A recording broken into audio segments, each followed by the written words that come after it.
नमस्कार। शब्द सांची विंध्य के समाचार बुलेटिन में आपका स्वागत है। आपके साथ मैं हूं सुषमा। शुरुआत करते हैं हेडलाइंस से। रीवा जिला न्यायालय में बॉम्ब लगाने की धमकी से मचा हड़कंप, परिसर खाली कराकर की गई तलाशी।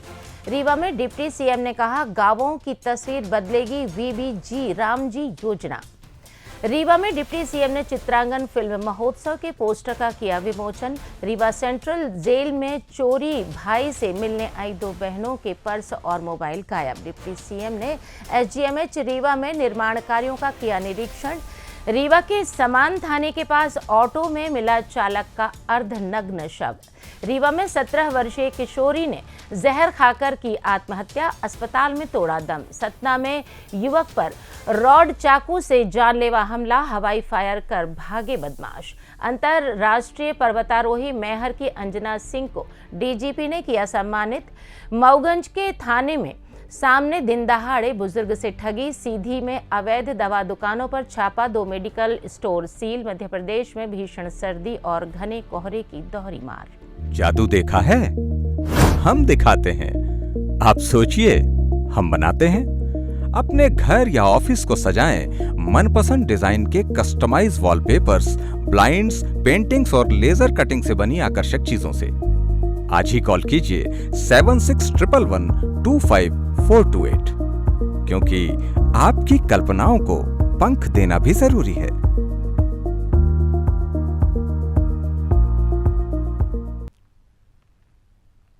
अब खबरें विस्तार से। रीवा जिला एवं सत्र न्यायालय में गुरुवार सुबह बॉम्ब लगाने की धमकी भरी ईमेल से अफरा तफरी मच गई। यह धमकी जिला एवं सत्र न्यायाधीश की आधिकारिक ईमेल पर दक्षिण भारत से भेजी गई थी, जिसमें न्यायालय परिसर में बॉम्ब रखे होने और दोपहर 2 बजे विस्फोट करने का दावा किया गया था। सूचना मिलते ही पुलिस और प्रशासन हरकत में आ गया। सुबह 10:30 बजे से पूरे न्यायालय परिसर को खाली कराया गया।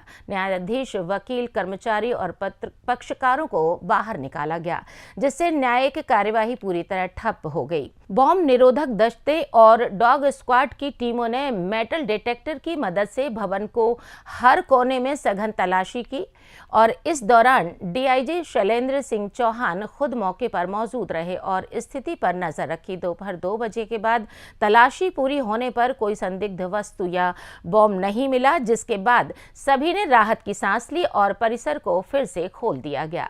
सीएसपी राजीव पाठक ने बताया कि प्रारंभिक जांच में ईमेल दक्षिण भारत से भेजा गया प्रतीत होता है। सुरक्षा की दृष्टि से यह सर्च ऑपरेशन चलाया गया।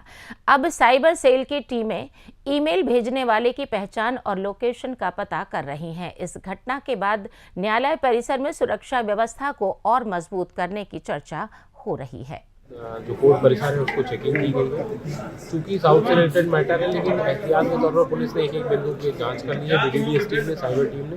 बाकी शेष पार्ट इन्वेस्टिगेशन का है, वो आगे पुलिस इन्वेस्टिगेट करके उन लोगों को जो है सजा दिलाने का प्रयास करेगी जो इस तरीके का कार्य किया। पूरे संपूर्ण परिसर की चेकिंग की गई है और अभी चेकिंग के दौरान ऐसा कोई भी बिंदु सामने नहीं आया। रीवा में आयोजित पत्रकार वार्ता में उप मुख्यमंत्री राजेंद्र शुक्ल ने कहा कि मनरेगा की जगह अब विकसित भारत गारंटी, रोजगार और आजीविका मिशन योजना गांवों की तस्वीर बदलने में महत्वपूर्ण भूमिका निभाएगी। यह योजना महात्मा गांधी के ग्राम स्वराज, स्वदेशी और आत्मनिर्भरता के सिद्धांतों को जमीन पर उतारने की दिशा में प्रधानमंत्री नरेंद्र मोदी के नेतृत्व में एक बड़ा कदम है। इसे गांव आदर्श गांव बनने की ओर तेजी से आगे बढ़ेंगे और योजना में भ्रष्टाचार की गुंजाइश भी लगभग खत्म हो जाएगी। इस मौके पर भाजपा जिला अध्यक्ष वीरेंद्र गुप्त और संभागीय मीडिया प्रभारी अनिल पटेल भी मौजूद रहे। इस दौरान उप मुख्यमंत्री ने कहा कि कांग्रेस इस योजना को लेकर भ्रम फैला रही है, जबकि वास्तव में यह पुरानी मनरेगा योजना का ही विस्तार है। नए स्वरूप में नाम बदलकर इसे वीबीजी रामजी योजना से जोड़ा गया है। उन्होंने योजना की मुख्य विशेषताओं के बारे में बताया कि गांवों में अपनी आवश्यकता अनुसार कार्य चुनने की पूरी स्वतंत्रता मिलेगी। मनरेगा में मजदूरी को 100 दिनों की गारंटी थी, जबकि अब बढ़ाकर इसे 125 दिनों तक कर दिया गया है। इससे ग्रामीण पलायन पर रोक लगेगी। ऐसे कार्यों को प्राथमिकता दी जाएगी जो ग्राम पंचायतों में स्थायी रूप से उपयोगी साबित हो। भ्रष्टाचार पर जीरो टॉलरेंस नीति अपनाई गई है। पहले मशीनों से काम होने पर मजदूरों की मजदूरी गायब हो जाती थी, लेकिन अब ऐसे प्रावधान किए गए हैं जिनसे भ्रष्टाचार की संभावना ना के बराबर रह जाएगी।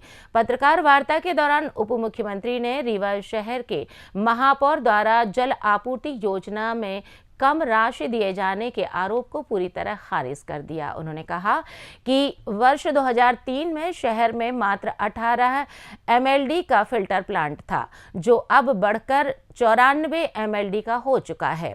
मार्च अप्रैल तक कुठेलिया फिल्टर प्लांट सहित 12 नई टंकियों के लोकार्पण के बाद शहर के हर कोने में स्वच्छ पेयजल पहुंच जाएगा। लोग जो तालाब से पानी भरते हैं, बोर से पानी भरते हैं, महिलाएं धोती थी, वो पानी मिल जाए, ये ग्रामीण क्षेत्रों के लिए किए गए बहुत ही अभूतपूर्व और ऐतिहासिक काम है। और गांव में रहने वाले मजदूर और किसान के बीच मनरेगा योजना को और बेहतर करना बहुत लंबे समय से इसकी आवश्यकता। मध्य प्रदेश के उप मुख्यमंत्री राजेंद्र शुक्ल ने आज रीवा में अमहिया स्थित अपने निजी निवास पर चित्रांगन अंतर्राष्ट्रीय फिल्म एवं नाट्य महोत्सव के पोस्टर का विमोचन किया। यह महोत्सव रंग उत्सव नाट्य समिति द्वारा आयोजित किया जा रहा है, जो फिल्म और रंगमंच प्रेमियों के लिए एक यादगार आयोजन साबित होगा। यह अंतर्राष्ट्रीय महोत्सव 28 जनवरी से 1 फरवरी तक रीवा के कृष्णा राज कपूर ऑडिटोरियम में भव्य रूप से आयोजित होगा। प्रतिदिन सुबह 11 से रात 9 बजे तक चलने वाले इस आयोजन में विविध कार्यक्रम शामिल होंगे। कार्यक्रम के अनुसार हर दिन सुबह 11 से दोपहर 3 बजे तक देश विदेश की चुनिंदा शॉर्ट फिल्मों का प्रदर्शन होगा। इसके बाद दोपहर 3 से 4 बजे तक बॉलीवुड के प्रसिद्ध अभिनेताओं और निर्देशकों की मास्टर क्लास आयोजित की जाएगी। शाम 6:30 बजे से नाटकों का मंचन शुरू होगा। नाटकों की सूची में 28 जनवरी को चक्रव्यूह, 29 जनवरी को गुड़िया की शादी, 30 जनवरी को मस्त मौला और 31 जनवरी को बज्जूर भड़िया का मंचन होगा। महोत्सव का समापन 1 फरवरी को मशहूर इंडियन ओशन म्यूजिक बैंड की लाइव प्रस्तुति के साथ होगा। ये हम सब के लिए बड़े खुशी की बात है कि चित्रांगन का जो कार्यक्रम लगातार 7वें वर्ष रीवा में आयोजित हो रहा है, रीवा के कृष्णा राज कपूर ऑडिटोरियम में, इस बार और ज़्यादा तैयारी के साथ और भव्यता के साथ इसको मनाने का जो योजना है, मैं सभी अंकित मिश्रा जी, विभू सूरी जी, आदरणीय जयराम शुक्ला जी से लेकर पूरी टीम को बधाई भी देता हूँ, शुभकामनाएं भी देता हूँ। और खुशी की बात यह है कि 28 को जब शुभारंभ होगा तो चक्रव्यूह नाटक का मंचन होगा, और उस चक्रव्यूह नाटक का मंचन नीतीश भारद्वाज जी कर रहे हैं, जो महाभारत में श्री कृष्ण की भूमिका जिन्होंने निभाई थी। तो इतने बड़े कलाकार के द्वारा इतने महत्वपूर्ण नाटक का मंचन रीवा के कृष्णा राज कपूर ऑडिटोरियम में इस चित्रांगन के भव्य आयोजन जो 28 जनवरी से 1 फरवरी तक चलेगा, बहुत ही अच्छा आगाज़ है। रीवा सेंट्रल जेल में सीधी जिले से आई 2 सगी बहनें अपने भाई से मिलने पहुंची। आजीवन कारावास की सजा काट रहे भाई से मुलाकात करने आई इन बहनों के पर्स और मोबाइल जेल गेट पर ही चोरी हो गए। पीड़ित बहनों का नाम गायत्री रजक निवासी देवसर और प्रीति रजक निवासी सीधी है। बहनों ने बताया कि वे सुबह जेल पहुंची और महिला प्रहरियों के कहने पर अपने पर्स, मोबाइल और अन्य सामान बाहर रख दिए। प्रहरियों ने आश्वासन दिया कि यहां कैमरा लगा है, चेकिंग होती है और सामान सुरक्षित रहेगा। मुलाकात कक्ष में भाई से मिलने के बाद जब वे बाहर लौटी तो उनका सारा सामान गायब था। पर्स में नकदी, 2 मोबाइल फोन, गले का मंगलसूत्र, आधार कार्ड और अन्य महत्वपूर्ण दस्तावेज थे। पीड़िताओं ने जेल प्रबंधन से मदद मांगी, लेकिन कोई सहायता नहीं मिली। आखिरकार वे पैदल ही बिछिया थाने पहुंची और अपनी आप बीती सुनाई। बिछिया थाना प्रभारी ने पीड़िताओं की हालत देखकर न सिर्फ FIR दर्ज की, बल्कि दोनों बहनों को सुरक्षित घर पहुंचाने के लिए भाड़ा और अन्य व्यवस्था भी की। मध्य प्रदेश के उप मुख्यमंत्री राजेंद्र शुक्ल आज रीवा स्थित संजय गांधी शासकीय चिकित्सालय में चल रहे विभिन्न निर्माण कार्यों का निरीक्षण करने पहुंचे। इस दौरान उन्होंने स्वास्थ्य विभाग के अधिकारियों के साथ बैठक कर cancer unit, maternity and child health wing सहित अन्य निर्माणाधीन इकाइयों की प्रगति का विस्तार से अवलोकन किया। उप मुख्यमंत्री ने अधिकारियों को निर्देश दिए कि अस्पताल में आधुनिक सुविधाओं का तेजी से विस्तार किया जाए, ताकि गुणवत्तापूर्ण स्वास्थ्य सेवाएं आमजन तक समयबद्ध रूप से पहुंच सकें। उन्होंने कहा कि शासकीय चिकित्सालय में आधुनिक सुविधाओं का विस्तार हो, गुणवत्तापूर्ण स्वास्थ्य सेवाएं आमजन तक समयबद्ध रूप से पहुंचे, यह सुनिश्चित करना हमारी प्राथमिकता है। निरीक्षण के दौरान उप मुख्यमंत्री ने निर्माण कार्यों की गुणवत्ता और समय सीमा पर विशेष ध्यान देने की निर्देश भी दिए। रीवा जिले के सामान थाना क्षेत्र में उस समय सनसनी फैल गई जब थाने के नजदीक एक ऑटो में चालक दिलीप कुमार सौंधिया का शव अर्धनग्न अवस्था में मिला। शव पर चोट के कई निशान होने और ऑटो की बैटरी सहित अन्य सामग्री गायब होने से हत्या की आशंका जताई जा रही है। परिजनों के अनुसार दिलीप कुमार सौंधिया बुधवार सुबह करीब 8 बजे पोखरी टोला से ऑटो लेकर घर से निकला था। दोपहर में वो खाना खाने घर नहीं पहुंचा, जिससे परिजनों को चिंता हुई। गुरुवार सुबह समान थाने के पास ऑटो में शव मिलने की सूचना मिलते ही परिजन घटनास्थल पर पहुंचे। शव की स्थिति देखकर परिजनों ने स्पष्ट रूप से कह दिया कि आशंका जताई है कि ऑटो से बैटरी और अन्य सामान गायब होना लूटपाट के बाद हत्या की ओर इशारा कर रहा है। पुलिस ने शव का पोस्टमार्टम के लिए भिजवाया और मामला दर्ज कर जांच शुरू कर दी है।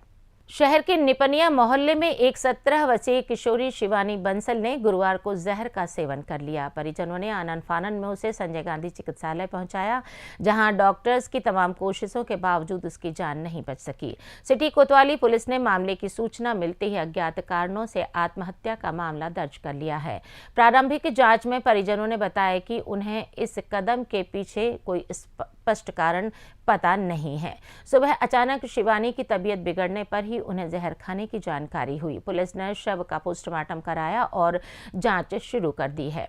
सतना के रीवा रोड पर बुधवार देर रात एक युवक पर आधा दर्जन से अधिक बदमाशों ने जानलेवा हमला कर दिया। हमलावरों ने रॉड, लाठी और चाकू से ताबड़तोड़ वार किए और 2 राउंड हवाई फायर कर मौके से फरार हो गए। घटना सिटी कोतवाली थाना क्षेत्र के अभिनंदन रेस्टोरेंट के पास हुई। पीड़ित युवक की पहचान जैतवारा निवासी अनिकेत गौतम के रूप में हुई है, जो वर्तमान में मारुति नगर में रहता है। पुलिस के अनुसार अनिकेत बुधवार रात करीब 11 बजे बाइक से घर लौट रहा था। अभिनंदन रेस्टोरेंट के पास फोन कॉल आने पर वो रुककर बात करने लगा। इसी दौरान 3 बाइकों पर सवार आधा दर्जन से अधिक बदमाश वहां पहुंचे और उस पर हमला बोल दिया। करीब 10 मिनट तक चले हमले में अनिकेत गंभीर रूप से घायल हो गया। हमलावर फायरिंग कर भाग निकले। हमलावरों के फायर होने के बाद आसपास के लोगों ने पुलिस को सूचित किया। लोगों ने ही ऑटो से अनिकेत को जिला अस्पताल पहुंचाया, जहां उसे भर्ती कर इलाज शुरू कर दिया गया। गंभीर चोटों के कारण अनिकेत अभी बोलने की स्थिति में नहीं है, जिससे हमले के कारण का पता नहीं चल सका है। पुलिस आसपास की दुकानों व मकानों में लगे सीसीटीवी फुटेज खंगाल रही है। तलाशी के दौरान घटनास्थल से एक चाकू बरामद हुआ है, जिसे जब्त कर लिया गया है और पुलिस ने मामला दर्ज कर आरोपियों की तलाश तेज कर दी है। वारदात के क्षेत्र में लोगों में दहशत का माहौल है। मध्य प्रदेश के पुलिस मुख्यालय में अंतर्राष्ट्रीय पर्वतारोही अंजना सिंह को पुलिस महानिदेशक कैलाश मकवाना ने सम्मानित किया। मैहर जिले की रहने वाली अंजना सिंह को यूरोप की सबसे ऊंची चोटी माउंट एल्ब्रस पर मध्य प्रदेश पुलिस की जागरूकता मुहिम नशे से दूरी है जरूरी का संदेश पहुंचाने के लिए सम्मानित किया गया। डीजीपी ने अंजना सिंह को प्रशस्ति पत्र प्रदान कर सम्मानित किया और इस अवसर पर उन्होंने अंजना की उपलब्धियों की सराहना की और कहा कि उनकी यह सफलता प्रदेश के युवाओं के लिए प्रेरणादायी है।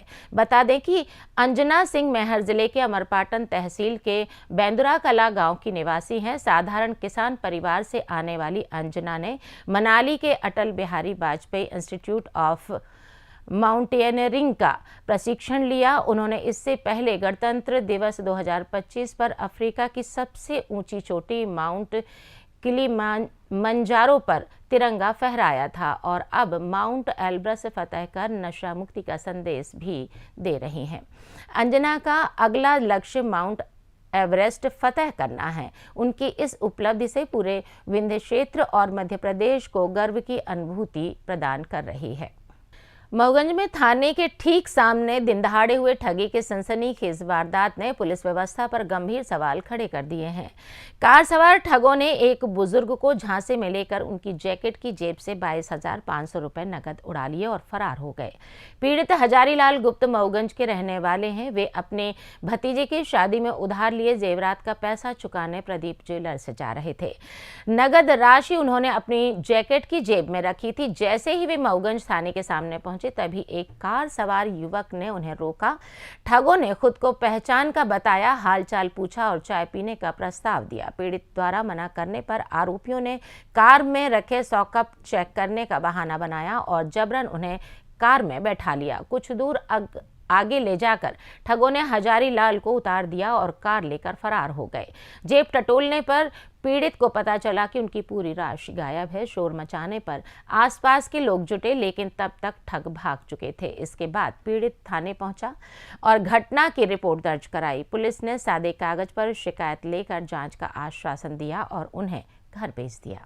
सीधी जिले के रामपुर नैकन तहसील अंतर्गत ग्राम हत्था में प्रशासन की अचानक हुई संयुक्त छापामार कार्यवाही से मेडिकल स्टोर संचालकों में हड़कंप मच गया। तहसीलदार के गांव पहुंचते ही कई दवा दुकानों के शटर गिर गए, जबकि कुछ संचालक मौके से फरार हो गए। रामपुर नैकन तहसीलदार आशीष मिश्र के नेतृत्व में स्वास्थ्य विभाग और पुलिस की संयुक्त टीम ने यह कार्रवाई की।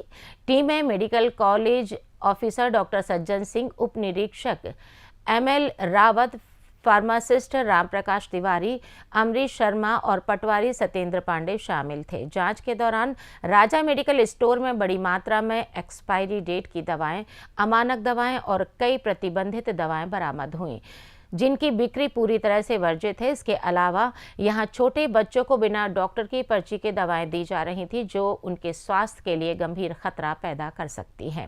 राजा मेडिकल स्टोर को तत्काल प्रभाव से सील कर दिया गया। एक अन्य मेडिकल दुकान पर ना तो कोई नाम प्रदर्शित था और ना ही वैध पंजीयन की कोई जानकारी। यहां भी गंभीर अनियमितताएं मिलने पर दुकान को सील कर दिया गया है। मौसम की बात करें तो मध्य प्रदेश इन दिनों कड़ाके की ठंड और घने कोहरे की चपेट में है। कई जिलों में रात का तापमान 3 डिग्री से नीचे पहुंच गया है, जबकि सुबह होते ही प्रदेश का बड़ा हिस्सा कोहरे की मोटी चादर में लिपट जाता है। इसकी वजह से जनजीवन तो प्रभावित हो ही रहा है, सड़क और रेल यातायात पर भी गहरा असर पड़ रहा है। दिल्ली से आने वाली 1 दर्जन से ज्यादा ट्रेनें रोजाना 2 से 6 घंटे देरी से चल रही हैं। कम विजिबिलिटी के कारण ट्रेनों की रफ्तार धीमी करनी पड़ रही है। प्रदेश में सबसे कम तापमान शहडोल जिले के कृपालपुर में दर्ज किया गया, जहां पारा 2.7 डिग्री सेल्सियस तक गिर गया। उमरिया, राजगढ़, शिवपुरी, रीवा और खजुराहो जैसे इलाकों में भी भीषण ठंड ने लोगों को घरों में दुबकने और अलाव का सहारा लेने पर मजबूर कर दिया है। इसी के साथ ये समाचार बुलेटिन समाप्त हुआ। कल फिर मिलेंगे नई खबरों के साथ। जुड़े रहिए शब्द सांची विंध्य से, और विंध्य से जुड़ी तमाम खबरों के लिए हमारे चैनल को सब्सक्राइब करिए। अपने आसपास की खबरें हम तक पहुंचाने के लिए स्क्रीन पर दिए गए नंबर पर आप संपर्क भी कर सकते हैं। नमस्कार।